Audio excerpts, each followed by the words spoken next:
आणि आता बातम्या विस्तारानं। एक महत्त्वाची बातमी, महाराष्ट्राच्या राजकारणामध्ये पुन्हा राजधानी दिल्लीतला जनपथ चर्चेत आलाय।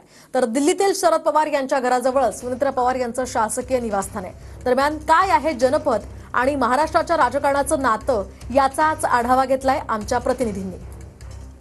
देशात ज्या वेळेला यूपीए सरकार होतं, अर्थातच काँग्रेसचं आघाडी सरकार होतं, त्यावेळेला सत्ता केंद्र होतं 10 जनपद। हा शब्द तुम्ही कायम ऐकला असणार। 10 जनपद म्हणजे अर्थातच सोनिया गांधी यांचं निवासस्थान। आणि जनपद हा रस्ता खरं तर राजधानी दिल्लीमध्ये एक प्रसिद्ध रस्ता म्हणून ओळखला जातो। त्याच रस्त्यावर मी सध्या आहे आणि आपण जर पाहिलं तर याच रस्त्यावर हे जे डाव्या साईडला बॅरिकेडिंग दिसतं ते आहे 10 जनपद म्हणजे सोनिया गांधी यांचं आजचंही निवासस्थान। आणि याच जनपद रोडवर पुढं जो आपल्याला चौक दिसतो त्याच्या पुढं 6 जनपद हे राष्ट्रवादी काँग्रेसचे ज्येष्ठ नेते शरद पवार यांचं निवासस्थान आहे।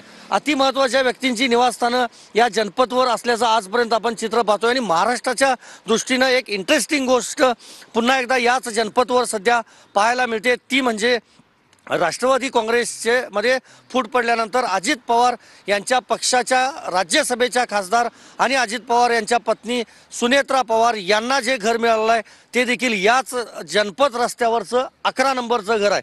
आपण पाहतोय म्हणजे अगदी शरद पवार यांच्या निवासस्थानापासून हाकेच्या अंतरावर म्हणता येईल 11 जनपद हे निवासस्थान जे आहे ते सुनेत्रा पवार यांना देण्यात आलेलं आहे। आतापर्यंतचा जर विचार केला तर JP नड्डा असतील किंवा अजित डोवाल जे राष्ट्रीय सुरक्षा सल्लागार आहेत, अशा अतिमहनीय व्यक्ती जे आहेत त्यांनाच फक्त या जनपद भागातली जी घरं आहेत ती घरं खरं तर अलॉट केली जातात। आणि या 11 जनपदच्या अगदी समोर माजी राष्ट्रपती रामनाथ कोविंद यांचं देखील निवासस्थान आहे।